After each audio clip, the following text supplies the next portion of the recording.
Peut-on réussir dans les ventes aux enchères sans utiliser la plateforme Licitor? Salut à toi, ici Jean-Pierre d'Enchères Immo Club, ton expert dans les ventes aux enchères immobilières judiciaires pour t'aider à acheter intelligemment de l'immobilier.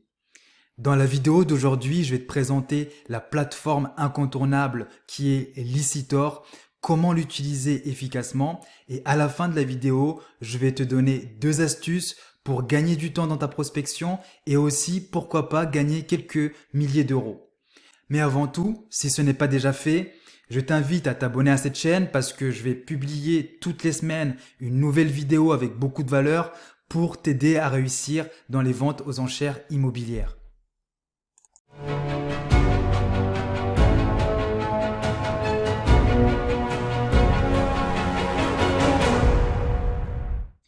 Avant de voir dans le détail les différentes fonctionnalités, la question qu'on peut se poser, c'est Licitor, c'est quoi?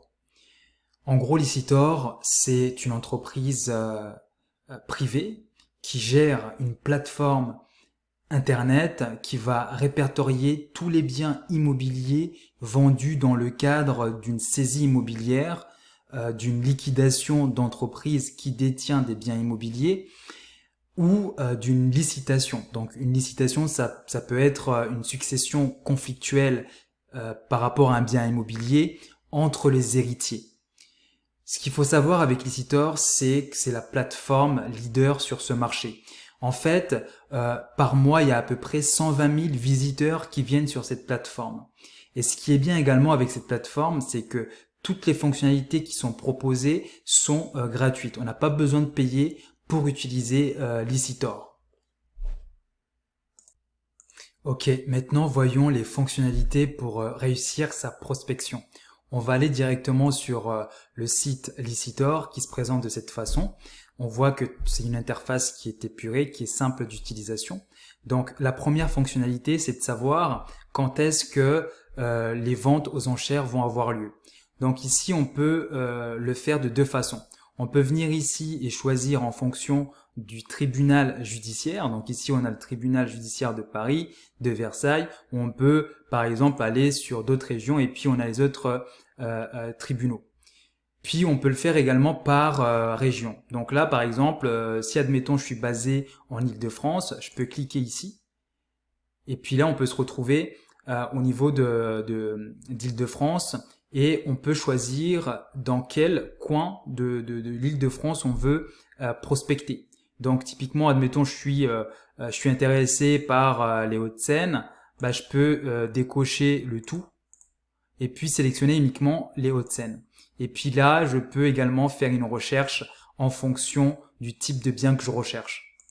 L'autre fonctionnalité qui peut être intéressante, c'est tout ce qui est résultat des adjudications. Donc en fait, c'est juste les résultats des ventes aux enchères. Un débutant peut très bien se poser la question de dire mais pourquoi je vais voir les résultats des autres ventes aux enchères? En fait, il y a un processus qu'on appelle la surenchère, c'est-à-dire que même si un bien a été adjugé, vendu aux enchères, il y a une période de 10 jours qu'il faut observer pour devenir en fait l'adjudicataire définitif.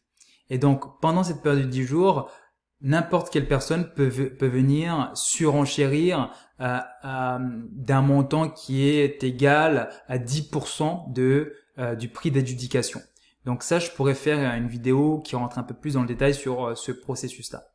Ensuite, l'autre fonctionnalité qui peut être intéressante, c'est l'annuaire des avocats. Donc ici, c'est classique. En fait, c'est les avocats qui sont listés en fonction du tribunal judiciaire. Et également, l'autre fonctionnalité ou section qui peut être intéressante aussi, c'est le guide des enchères. Donc ici, on y trouve en fait comment participer à une enchère.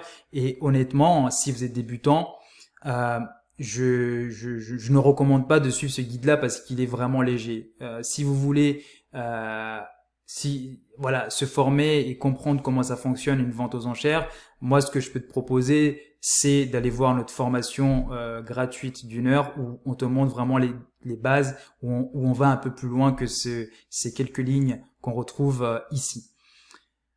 Ensuite, l'autre fonctionnalité que j'aime beaucoup, c'est tout ce qui est le service d'alerte. Donc en fait, en créant un compte au niveau de Licitor, on peut mettre différents critères, comme on peut le voir, comme on a pu le voir tout à l'heure à ce niveau-là, où on va choisir sa région de prospection et également les biens qu'on souhaite, enfin le type de biens sur lesquels on souhaite se positionner. Donc ça peut être aussi une fonctionnalité intéressante. Maintenant que tu connais les différentes fonctionnalités pour réussir ta prospection, on va prendre un exemple concret pour te montrer comment moi je procéderais pour trouver une annonce dans mon secteur. Donc on retourne sur Licitor, donc on arrive sur la page principale. Donc je vais prendre un exemple.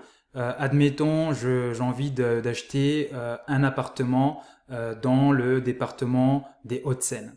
Donc, ce que je ferai, c'est d'abord me positionner au niveau de la région. Je décoche, je choisis les Hauts-de-Seine et puis au niveau du type de bien que je souhaite acheter, donc on est dans le studio ou l'appartement. Ensuite, je fais une recherche. Donc là, je vais avoir les différentes annonces qui vont correspondre à ma recherche par rapport aux ventes à venir. Donc là, on voit que on a 12 annonces qui correspondent en fait à ma recherche, donc qui vont être vendues au niveau du tribunal de Nanterre. Donc ici, j'ai les différentes en fait informations. Donc là aussi, je ferai une vidéo pour expliquer plus dans le détail quelles sont les informations importantes qu'il faut regarder. Mais déjà, ça te donne déjà matière à travailler, à faire ton fichier et à commencer ta prospection. Ensuite, pour t'éviter que tous les jours tu te connectes pour voir s'il y a une nouvelle annonce qui a été listée, ce que tu peux faire, c'est de te créer un compte au niveau de Licitor où en fait tu vas mettre des alertes qui correspondent à ça. Donc ça veut dire que à chaque fois qu'il y a un bien qui correspond à ta recherche, et donc le bien, tu vas être notifié et puis tu pourras le rajouter dans ton fichier de prospection. Ok, maintenant je vais donner mon avis sur cette plateforme. Déjà, avant de me lancer là-dedans, je n'ai aucun partenariat avec Licitor, donc je peux dire tout ce que je vais sur cette plateforme et je vais donner mon avis totalement honnête. Donc, comme toute chose, il y a des avantages et des inconvénients. Pour moi, les avantages de Licitor, c'est que tout est gratuit. Donc, c'est parfait pour un débutant qui se lance dans la prospection. Il n'a pas à payer des services récurrents, etc. Et en plus, je trouve que la plateforme, elle est simple d'utilisation. Et puis, avec le service d'alerte, on a vraiment tous les outils pour faire une bonne prospection. Par contre, il y a quand même des points négatifs. Premièrement, c'est que les annonces qui sont listées sur cette plateforme ne sont pas exhaustives. C'est-à-dire que il peut y avoir, admettons, sur un tribunal, il peut y avoir, admettons, 12 biens qui sont vendus, mais au final, sur Licitor, il va y en avoir que 10. Et aussi, des fois, il y a des informations qui sont inexactes ou incomplètes. J'ai eu le cas pour des surfaces qui n'étaient pas correctement mentionnées, des lots qui avaient été oubliés, ou encore le statut du bien. Ils peuvent mettre que le bien est occupé alors finalement il l'est pas. Donc il y a plein de petites choses comme ça. En même temps, ça s'explique un peu parce que Licitor est une entreprise privée. Ils ont aucune obligation légale de s'assurer de lister toutes les annonces de vente, également d'avoir toutes les informations parfaitement correctes. Et puis ce constat-là, en fait, il est vrai surtout dans les petits tribunaux. En tout cas, c'est le constat que j'en fais. Pour finir cette vidéo, je vais te donner quelques astuces pour te faire gagner du temps dans ta prospection et aussi dénicher peut-être la bonne affaire. Donc, première astuce, c'est que il vaut mieux utiliser Licitor à travers l'application mobile pour gagner en efficacité. En fait, je vais vous montrer rapidement là, quelques copies d'écran. C'est que La version mobile propose d'autres types de fonctionnalités, mais vraiment intéressants pour faire une bonne prospection. Donc en fait, ce qu'il faut faire, c'est qu'il faut juste télécharger l'application sur l'App Store ou sur l'Android Market, et ensuite se créer un compte. Puis là, en fait, avec les alertes, c'est que dès qu'on a un nouveau bien qui correspond à nos critères de recherche, donc il apparaît en fait au niveau de l'application. Donc là, on peut voir par exemple ici, donc c'est une alerte sur les parkings à Paris. Et on a également une autre fonctionnalité que j'aime beaucoup, c'est la prise de notes. Donc admettons sur une annonce, donc typiquement ici c'est une maison dans la région de Bordeaux. On est capable de prendre des notes sur l'annonce. Donc là, ça c'est pour l'exemple. Là par exemple, admettons j'ai consulté le cahier de conditions de vente. Je me note par exemple que le bien est occupé par le propriétaire et peut-être ce propriétaire-là va se maintenir dans les lieux. Ou après la visite, j'ai peut-être constaté que la toiture était à changer. Donc au lieu de sortir mon carnet de notes ou mon fichier Excel, je peux directement le noter sur cette fiche-là. Et l'autre fonctionnalité aussi, c'est que en fait, je reviens rapidement ici. En fait, quand on clique sur le petit icône avocat, on a directement les avocats qui peuvent nous représenter. Donc classés directement par rapport au tribunal qui va en fait tenir l'audience de vente. Donc ça aussi c'est un gain de temps qui est non négligeable. On a le numéro de téléphone, le mail et éventuellement le site web. Et la dernière fonctionnalité que j'aime beaucoup, c'est le calendrier. Donc en fait, tous les événements, enfin tous les biens sur lesquels tu vas te positionner ou tu vas faire la prospection, les événements majeurs vont être listés au niveau de ton calendrier de manière chronologique. Donc, si admettons, donc là, ça c'est pour l'exemple. Donc là, ici, je sais que mercredi 31 août, il y a une visite à faire. Ici, le jeudi, il y a l'audience de vente au TGI de Bordeaux. Et également, il y a toujours les notes que je me suis mis ici. Donc, pareil, c'est une fonctionnalité qui va te permettre de gagner du temps.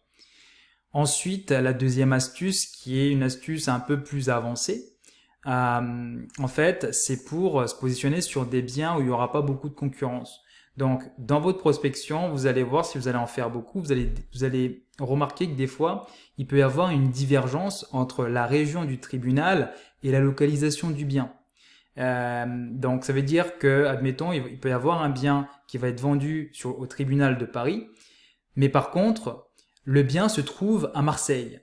Donc ça veut dire que le bien est arrivé dans ta zone de prospection, mais tu te rends compte au final que le bien va être vendu ailleurs. En fait, ne ferme pas les yeux sur ce type de bien.